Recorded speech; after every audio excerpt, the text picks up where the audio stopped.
Privacy is very important, isn't it? Especially in today's world. A world of information where all it takes is just a click, short amount of reference to basically find everything about anyone. You want to stay private, right? Well, you have to know who's snitching on you.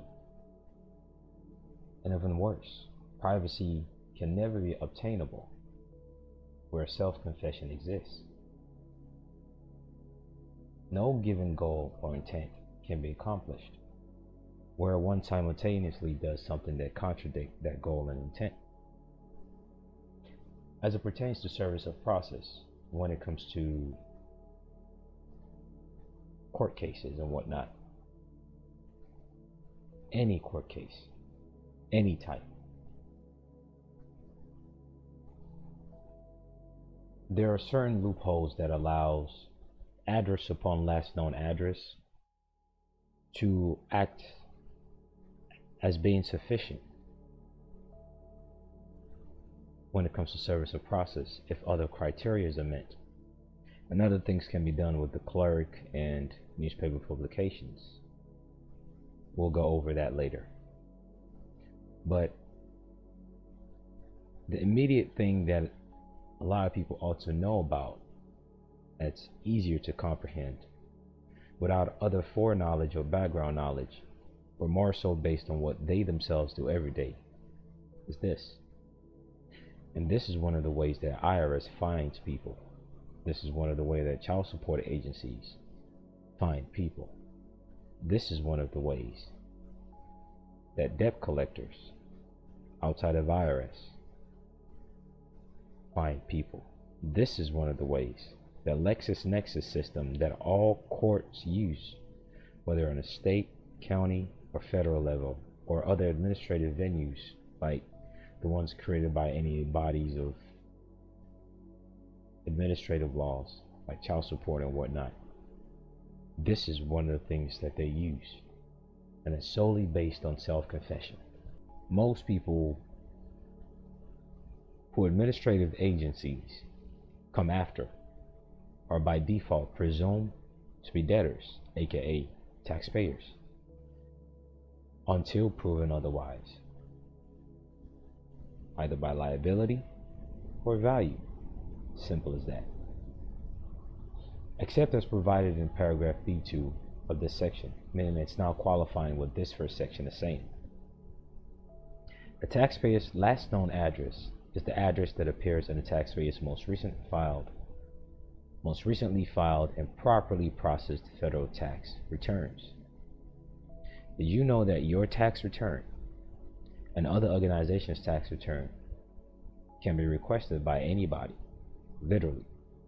Someone knows your first and last name and any other EOSCR LexisNexis algorithm, like the first few digits of the address or the zip code and things like that, which we go over in other venues, which is exactly the same algorithm that's used to build business credit or personal credit. If they know that information, they can make that request. There are forms with the IRS that anyone can make that request of and basically get your tax return. This is not isolated from service of process in court matters that's used against you and how you can use it against others if you intend to sue them personally.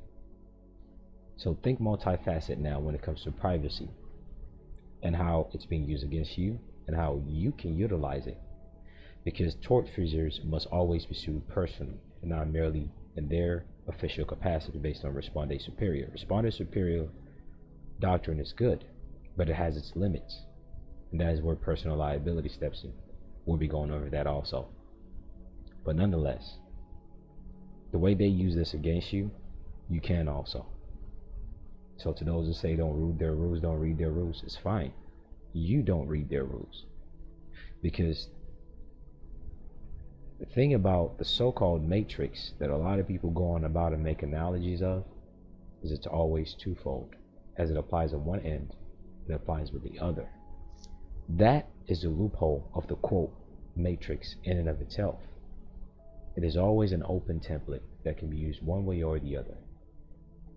In order for you to comprehend how to do certain things, you must comprehend how it's being used against you.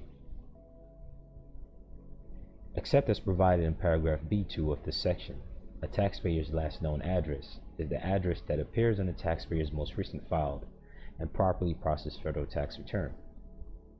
They will pull your recently filed tax return to find you and do a service of process in order to join you as a party to their claims that they are stating against you. Whether it's true, whether it's false, doesn't matter.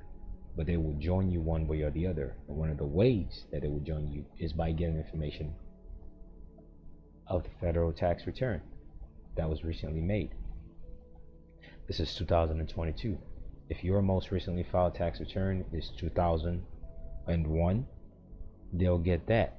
And they will use that as admissible evidence, which is also in the Federal Rules of Civil Procedure of the state on the federal level and on the state and the Federal Rules of Evidence. And other things that can be done as loopholes to actually serve people even if you can't find them.